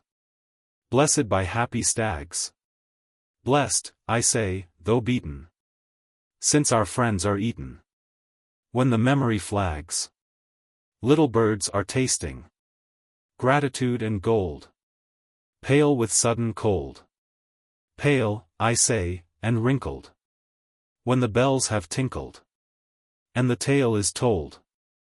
The next thing to be done, the professor cheerfully remarked to the Lord Chancellor, as soon as the applause, caused by the recital of the pigtail, had come to an end. Is to drink the Emperor's health, is it not? Undoubtedly, the Lord Chancellor replied with much solemnity, as he rose to his feet to give the necessary directions for the ceremony. Fill your glasses, he thundered. All did so, instantly. Drink the Emperor's health. A general gurgling resounded all through the hall. 3 cheers for the Emperor. The faintest possible sound followed this announcement, and the Chancellor, with admirable presence of mind, instantly proclaimed a speech from the Emperor. The Emperor had begun his speech almost before the words were uttered. However unwilling to be Emperor, since you all wish me to be Emperor, you know how badly the late Warden managed things. With such enthusiasm as you have shown, he persecuted you, he taxed you too heavily. You know who is fittest man to be Emperor. My brother had no sense. How long this curious speech might have lasted it is impossible to say, for just at this moment a hurricane shook the palace to its foundations, bursting open the windows, extinguishing some of the lamps, and filling the air with clouds of dust, which took strange shapes in the air, and seemed to form words. But the storm subsided as suddenly as it had risen, the casements swung into their places again, the dust vanished, all was as it had been a minute ago, with the exception of the Emperor and Empress, over whom had come a wondrous change. The vacant stare, the meaningless smile, had passed away. All could see that these 2 strange beings had returned to their senses. The Emperor continued his speech as if there had been no interruption. And we have behaved, my wife and I, like 2 errant knaves. We deserve no better name. When my brother went away, you lost the best warden you ever had. And I've been doing my best, wretched hypocrite that I am, to cheat you into making me an emperor. Me. One that has hardly got the wits to be a shoeblack. The Lord Chancellor wrung his hands in despair. He is mad, good people, he was beginning. But both speeches stopped suddenly, and, in the dead silence that followed, a knocking was heard at the outer door. What is it? Was the general cry. People began running in and out. The excitement increased every moment. The Lord Chancellor, forgetting all the rules of court ceremony, ran full speed down the hall, and in a minute returned, pale and gasping for breath. Chapter 24. The Beggar's Return. Your Imperial Highnesses, he began. It's the old beggar again. Shall we set the dogs at him? Bring him here, said the Emperor. The Chancellor could scarcely believe his ears. Here, Your Imperial Highness? Did I rightly understand? Bring him here, the Emperor thundered once more. The Chancellor tottered down the hall, and in another minute the crowd divided, and the poor old beggar was seen entering the banqueting hall. He was indeed a pitiable object. The rags, that hung about him, were all splashed with mud, his white hair and his long beard were tossed about in wild disorder. Yet he walked upright, with a stately tread, as if used to command, and, strangest sight of all, Sylvie and Bruno came with him, clinging to his hands, and gazing at him with looks of silent love. Men looked eagerly to see how the Emperor would receive the bold intruder. Would he hurl him from the steps of the dais? But no. To their utter astonishment, the Emperor knelt as the beggar approached, and with bowed head murmured, "Forgive us. Forgive us," the Empress, kneeling at her husband's side, meekly repeated. The outcast smiled. "Rise up," he said. "I forgive you." And men saw with wonder that a change had passed over the old beggar, even as he spoke. What had seemed, but now, to be vile rags and splashes of mud, were seen to be in truth kingly trappings, broidered with gold, and sparkling with gems. All knew him now, and bent low before the elder brother, the true warden. "Brother mine, and sister mine," the warden began, in a clear voice that was heard all through that vast hall. "I come not to disturb you. Rule on, as Emperor, and rule wisely. For I am chosen King of Elfland. Tomorrow I return there, taking naught from hence, save only," his voice trembled, and with a look of ineffable tenderness. He laid his hands in silence on the heads of the two little ones who clung around him. But he recovered himself in a moment, and beckoned to the Emperor to resume his place at the table. The company seated themselves again, room being found for the Elfin King between his two children, and the Lord Chancellor rose once more, to propose the next toast. The next toast, the hero of the day, why, he isn't here, he broke off in wild confusion. Good gracious! Everybody had forgotten Prince Uggug. He was told of the banquet, of course? Said the Emperor. Undoubtedly, replied the Chancellor. That would be the duty of the gold stick in waiting. Let the gold stick come forwards, the Emperor gravely said. The gold stick came forwards. I attended on his imperial fatness, was the statement made by the trembling official. I told him of the lecture and the banquet. What followed? Said the Emperor, for the unhappy man seemed almost too frightened to go on. His imperial fatness was graciously pleased to be sulky.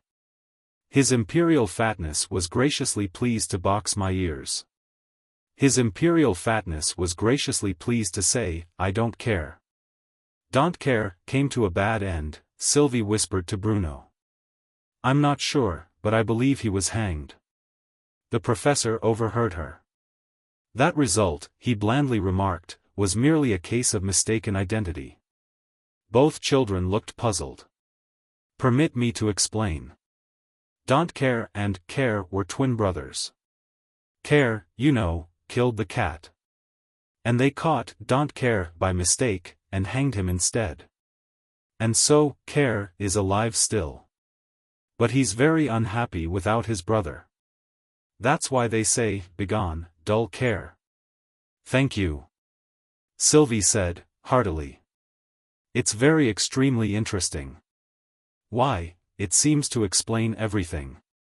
Well, not quite everything, the professor modestly rejoined. There are 2 or 3 scientific difficulties. What was your general impression as to his imperial fatness?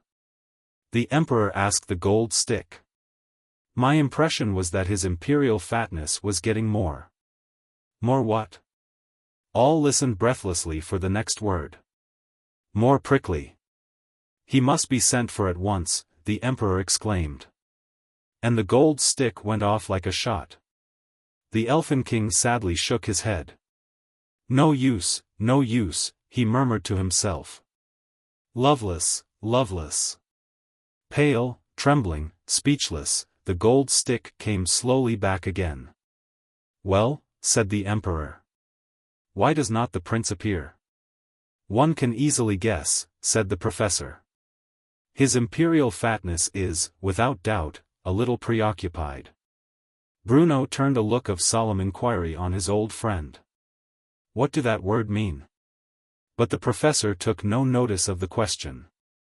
He was eagerly listening to the gold stick's reply. Please your highness. His imperial fatness is, not a word more could he utter.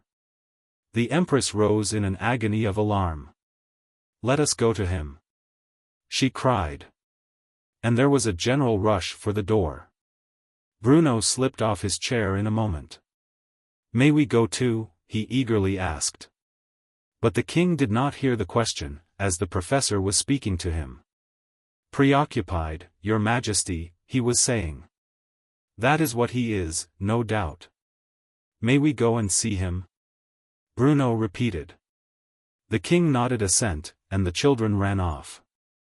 In a minute or two they returned, slowly and gravely. Well, said the king. What's the matter with the prince? He's, what you said, Bruno replied, looking at the professor. That hard word. And he looked to Sylvie for assistance. Porcupine, said Sylvie. No, the professor corrected her. Preoccupied, you mean? No, it's porcupine, persisted Sylvie. Not that other word at all. And please will you come? The house is all in an uproar. And O'd better bring an uproar glass was added Bruno. We got up in great haste, and followed the children upstairs.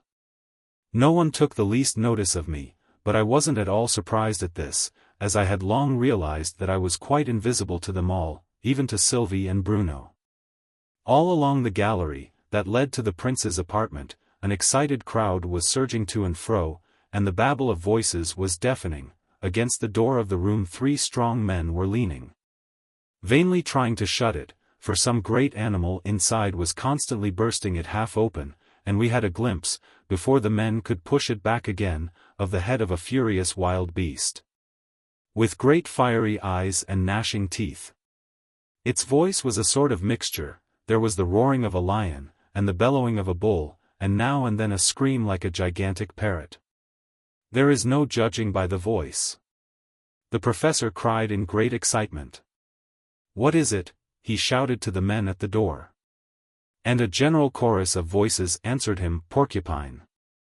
Prince Uggug has turned into a porcupine. A new specimen, exclaimed the delighted professor. Pray let me go in. It should be labeled at once. But the strong men only pushed him back. Label it, indeed. Do you want to be eaten up? They cried. Never mind about specimens, Professor, said the emperor, pushing his way through the crowd. Tell us how to keep him safe.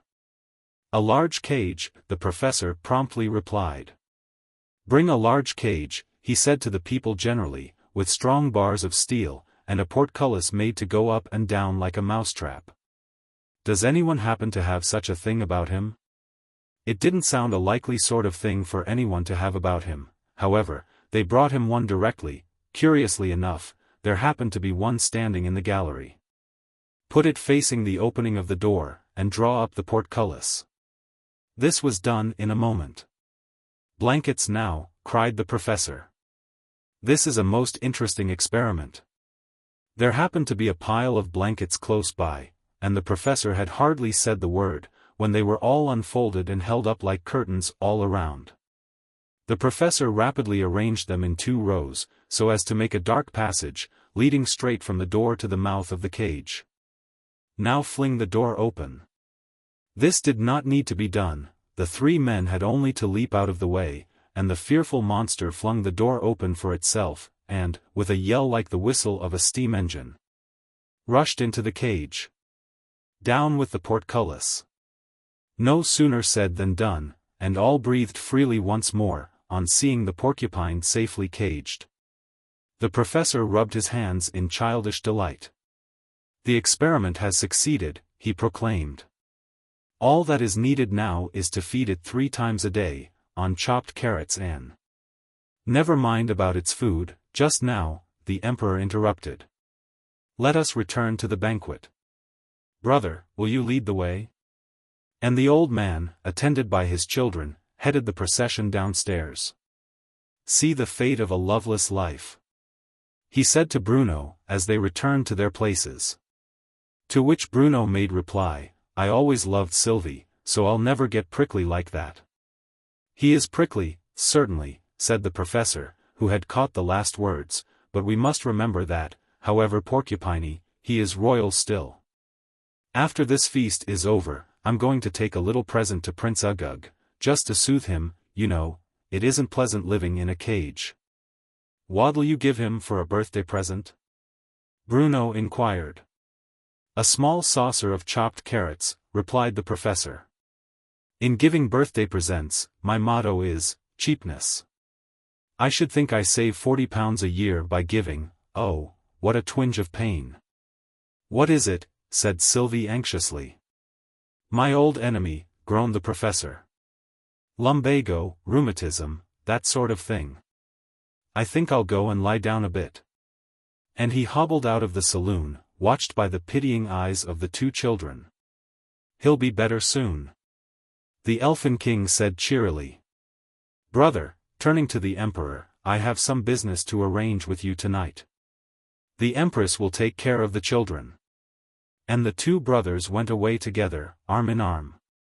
The empress found the children rather sad company.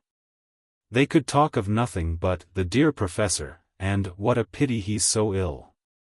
Till at last she made the welcome proposal, let's go and see him.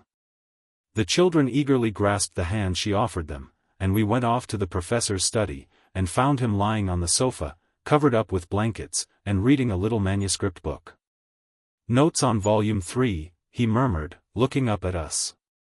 And there, on a table near him, lay the book he was seeking when first I saw him. And how are you now, Professor? The Empress asked, bending over the invalid. The professor looked up, and smiled feebly. As devoted to your Imperial Highness as ever, he said in a weak voice. All of me, that is not lumbago, is loyalty. A sweet sentiment, the Empress exclaimed with tears in her eyes. You seldom hear anything so beautiful as that, even in a valentine. We must take you to stay at the seaside, Sylvie said, tenderly. It'll do you ever so much good. And the sea's so grand. But a mountain's grander, said Bruno. What is there grand about the sea? Said the professor. Why, you could put it all into a teacup. Some of it, Sylvie corrected him. Well, you'd only want a certain number of teacups to hold it all. And then where's the grandeur? Then as to a mountain, why, you could carry it all away in a wheelbarrow, in a certain number of years. It wouldn't look grand, the bits of it in the wheelbarrow, Sylvie candidly admitted. But when put it together again, Bruno began. When you're older, said the professor, you'll know that you can't put mountains together again so easily. One lives and one learns, you know. But it needn't be the same one, need it? Said Bruno.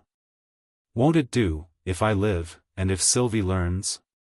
I can't learn without living, said Sylvie. But I can live without learning, Bruno retorted. Just try me. What I meant, was, the professor began, looking much puzzled, was, that you don't know everything, you know. But I do know everything I know, persisted the little fellow. I know ever so many things. Everything, 'cept the things I don't know. And Sylvie knows all the rest. The professor sighed, and gave it up. Do you know what a boojum is? I know, cried Bruno. It's the thing what wrenches people out of their boots. He means bootjack, Sylvie explained in a whisper. You can't wrench people out of boots, the professor mildly observed. Bruno laughed saucily. "Who can, though? Unless they're welly tight in." "Once upon a time there was a boojum," the professor began, but stopped suddenly. "I forget the rest of the fable," he said. "And there was a lesson to be learned from it." "I'm afraid I forget that, too. I'll tell a fable." Bruno began in a great hurry. "Once there were a locust, and a magpie, and a engine driver. And the lesson is, to learn to get up early." "It isn't a bit interesting," Sylvie said contemptuously. "You shouldn't put the lesson so soon." "When did you invent that fable?" said the professor. "Last week?" "No," said Bruno. "A deal shorter ago than that." "Guess again." "I can't guess," said the professor. "How long ago?" "Why, it isn't invented yet," Bruno exclaimed triumphantly. "But I have invented a lovely one." "Shall I say it?" "If you've finished inventing it," said Sylvie. "And let the lesson be to try again." "No," said Bruno with great decision. "The lesson are not to try again. Once there were a lovely China man, what stood on the chimbley-piece. And he stood, and he stood. And one day he tumbled it off, and he didn't hurt hisself one bit. Only he would try again. And the next time he tumbled it off, he hurted hisself welly much, and braked off ever so much varnish." "But how did he come back on the chimney-piece after his first tumble?" said the Empress. It was the first sensible question she had asked in all her life. "I put him there," cried Bruno. "Then I'm afraid you know something about his tumbling," said the professor. "Perhaps you pushed him?" To which Bruno replied, very seriously, "Didn't pushed him much, he were a lovely China man," he added hastily, evidently very anxious to change the subject.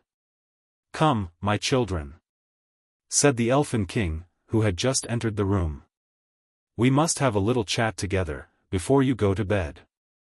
And he was leading them away, but at the door they let go his hands, and ran back again to wish the professor good night. "Good night, Professor, good night." And Bruno solemnly shook hands with the old man, who gazed at him with a loving smile, while Sylvie bent down to press her sweet lips upon his forehead. "Good night, little ones," said the professor. "You may leave me now, to ruminate. I'm as jolly as the day is long, except when it's necessary to ruminate on some very difficult subject.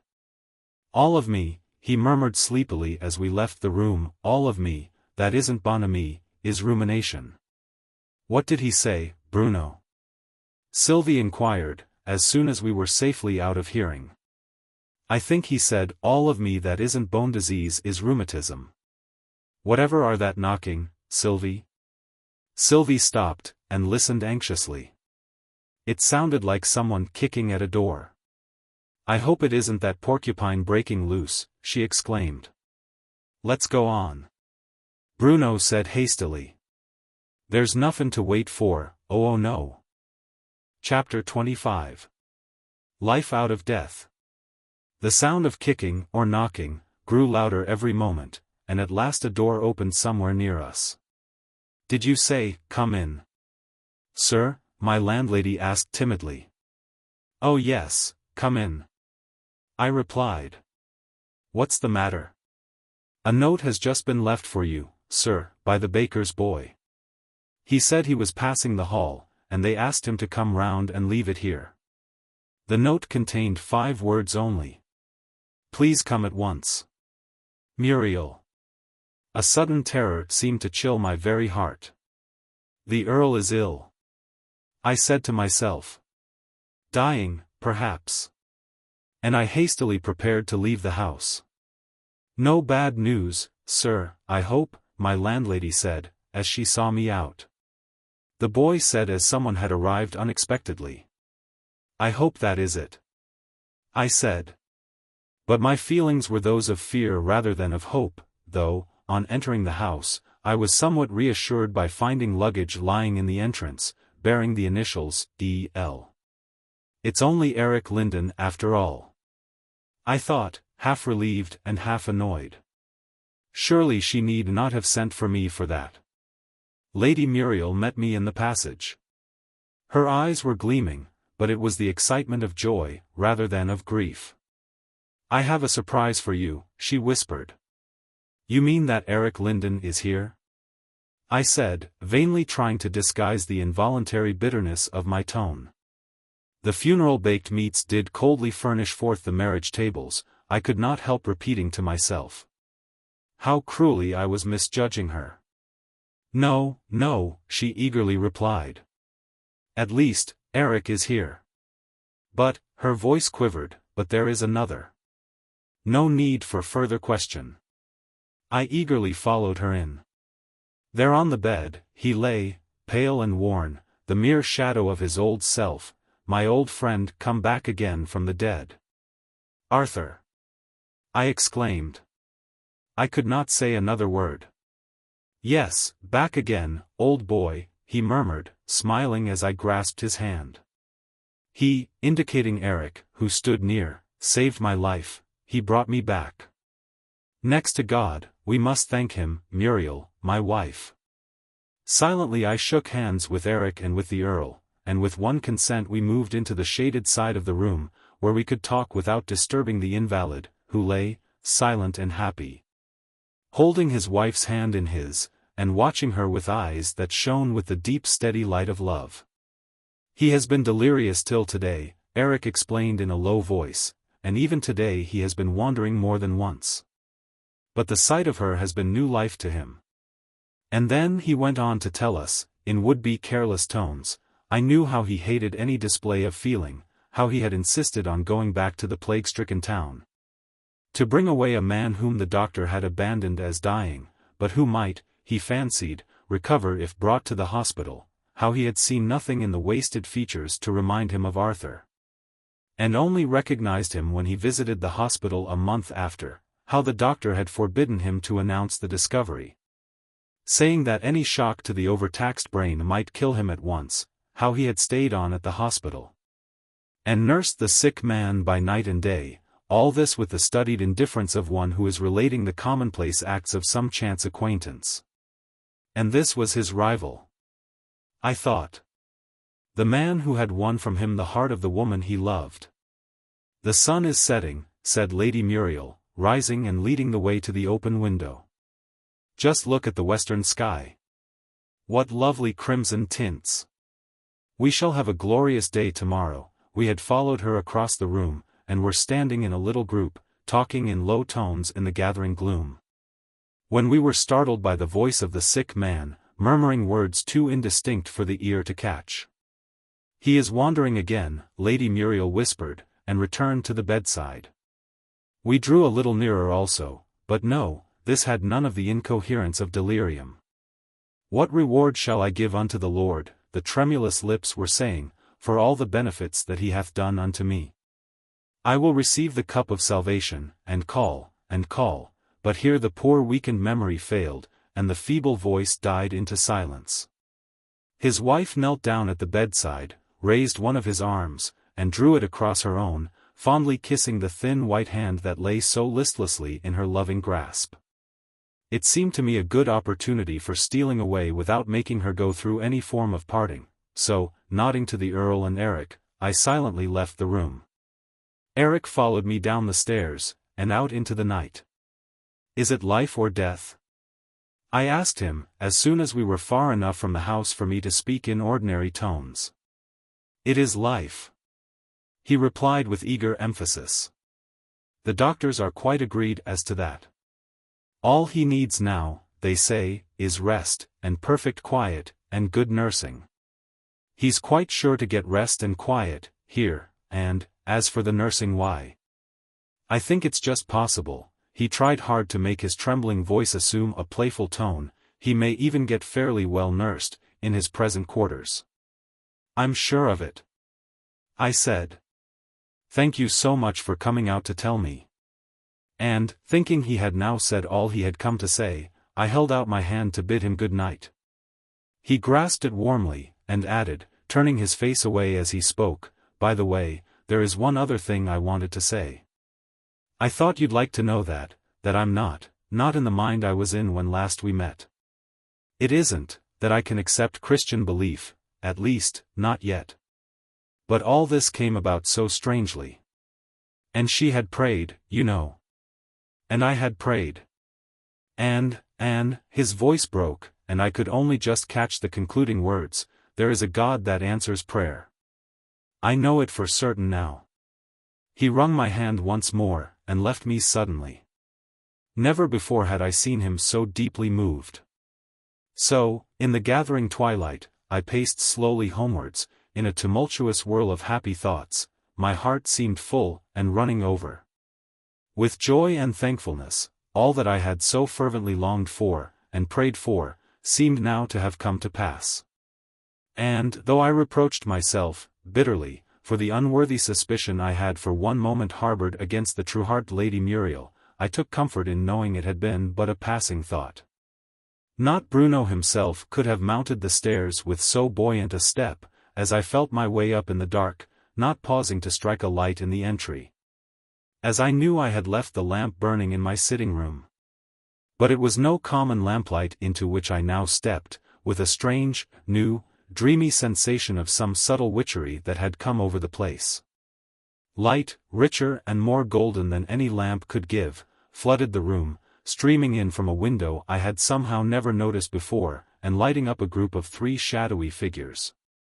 That grew momently more distinct, a grave old man in royal robes, leaning back in an easy chair, and 2 children, a girl and a boy, standing at his side. "Have you the jewel still, my child?" the old man was saying. "Oh, yes," Sylvie exclaimed with unusual eagerness. "Do you think I'd ever lose it or forget it?" She undid the ribbon round her neck, as she spoke, and laid the jewel in her father's hand. Bruno looked at it admiringly. "What a lovely brightness," he said. "It's just like a little red star. May I take it in my hand?" Sylvie nodded, and Bruno carried it off to the window, and held it aloft against the sky, whose deepening blue was already spangled with stars. Soon he came running back in some excitement.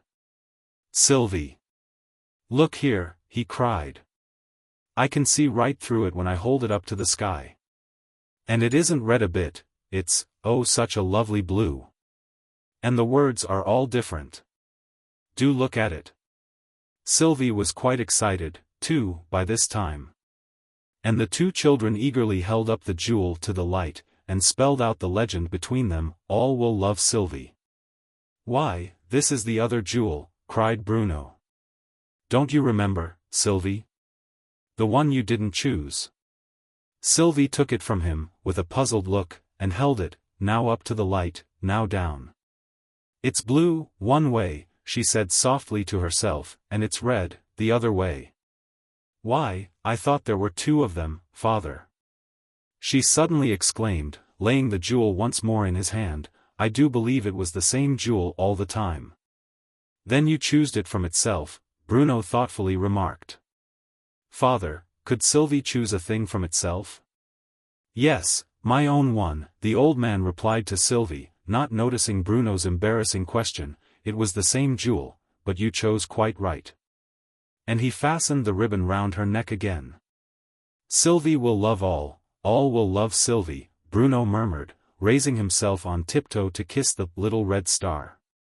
"And, when you look at it, it's red and fierce like the sun, and, when you look through it, it's gentle and blue like the sky." "God's own sky," Sylvie said, dreamily. "God's own sky," the little fellow repeated, as they stood, lovingly clinging together, and looking out into the night. "But oh, Sylvie, what makes the sky such a darling blue?" Sylvie's sweet lips shaped themselves to reply, but her voice sounded faint and very far away. The vision was fast slipping from my eager gaze, but it seemed to me, in that last bewildering moment, that not Sylvie but an angel was looking out through those trustful brown eyes. And that not Sylvie's but an angel's voice was whispering, "It is love."